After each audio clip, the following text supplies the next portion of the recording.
नागपुर में मूल निवासी संघ का राष्ट्रीय अधिवेशन 12 अक्टूबर से इंदिरा मैदान कामठी रोड पर शुरू हुआ। इस भव्य अधिवेशन का उद्घाटन प्रसिद्ध सामाजिक नेता, प्रसिद्ध साहित्यकार और विद्रोही कलावंत प्राध्यापक जावेद पाशा कुरैशी, जो कि भारतीय मुस्लिम परिषद के अध्यक्ष हैं, उनके हाथों किया गया। उनके साथ बतौर मेहमान सुरेश कौल, राज्य अध्यक्ष किसान यूनियन हरियाणा, डॉक्टर DC दास, सेवानिवृत्त आयुक्त रांची, इंजीनियर RS ध्रुव, अध्यक्ष बामसे, इसकी अध्यक्षता एडवोकेट पंकज कुमार ने की और हनीफ हंसलोद ने पूरा संचालन किया, जो राष्ट्रीय महासचिव है। इस मौके पर मूल निवासी संघ के इंटरनेट साइट का उद्घाटन प्रोफेसर जावेद पाशा कुरैशी के हाथों किया गया। अपने भाषण में प्रोफेसर जावेद पाशा कुरैशी ने उद्घाटन करते हुए कहा, मेरे पूर्वज 1400 साल पहले मुसलमान बने हैं।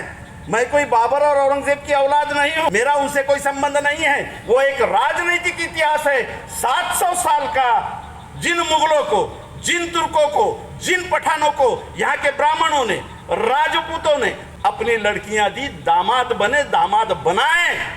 मेरा संबंध उनसे नहीं है। मेरा संबंध 14वीं सदी के पहले 7वीं सदी में, जब तुम मंदिर में नहीं जाने देते थे, जब तुम पढ़ने नहीं देते थे, ग्रंथ को हाथ लगाया तो हाथ काट देते थे, तुम पानी नहीं पीने देते थे, तुम बस्तियों में नहीं आने देते थे, तुम मेरी छांव भी सहन नहीं करते थे, मैं तो इंसान ही नहीं था। ऐसे वक्त पैगंबर का अनुयायी मुसलमान आया और उसने कहा, ये मंदिरों में नहीं जाने देते, छोड़ उसे, ये मेरे पास में एक कपड़ा है, चल इस पर खड़े हो जा, कांधे से कांधा लगा के नमाज पढ़, यही अपनी मस्जिद है। मैं बन गया मुसलमान। ग्रंथ को पढ़ने नहीं देते, हाथ नहीं लगाने देते, चिंता नहीं करने का, ये मेरे पास में कुरान है, हाथ में ले ले। अरे हाथ में ही न ले, पढ़। पढ़ा मैं।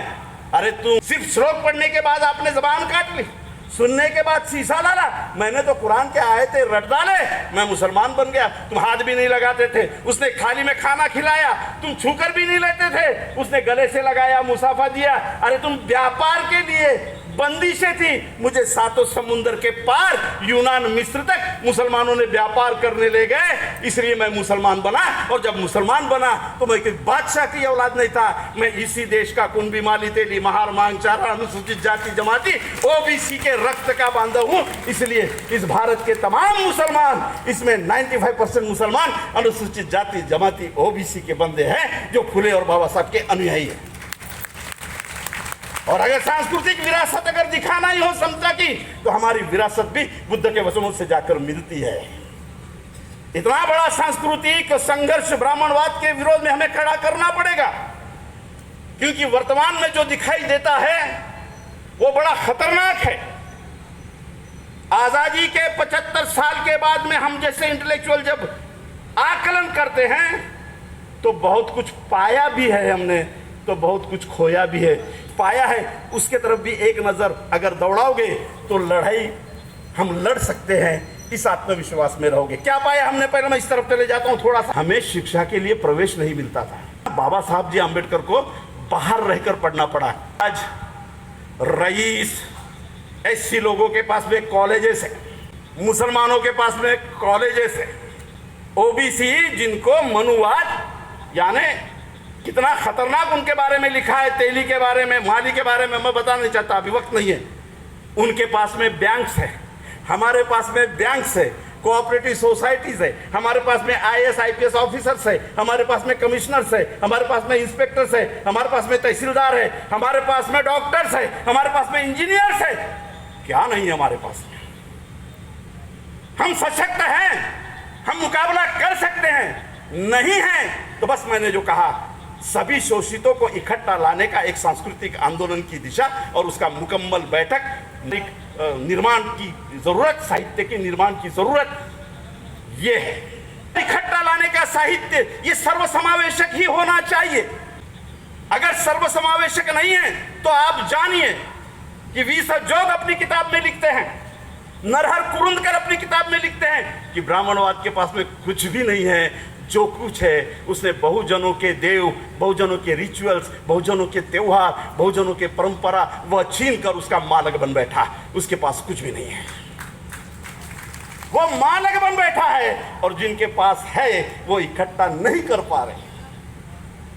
मैं ये नहीं कह रहा हूं कि वो जैसा अंधश्रद्धा फैलाते वैसे अंधश्रद्धा इधर हमने फैलाना चाहिए, वैसा नहीं है। वो मालक बन बैठे। तो 75 साल का अगर एनालिसिस किया जाए तो बहुत कुछ पाया है हमने। आज हम गढ़चिरौली से आते हैं, बहुत ही आदिवासी इलाका, एक 20-25 मुसलमानों का घर। वहां से मैं जब 85 में 86 में नागपुर पढ़ने के लिए आया तो सबसे पहले फुले अम्बेडकरी विचारधारा से और फुले अम्बेडकरी आंदोलन में आने के बाद में हमने जो पढ़ाई की तो आज 6 विषय में एमए, एमएड, एमफिल, 40 किताबें, ये हम इसीलिए लिख पाए कि हम फुले और अम्बेडकर को पढ़ पाए,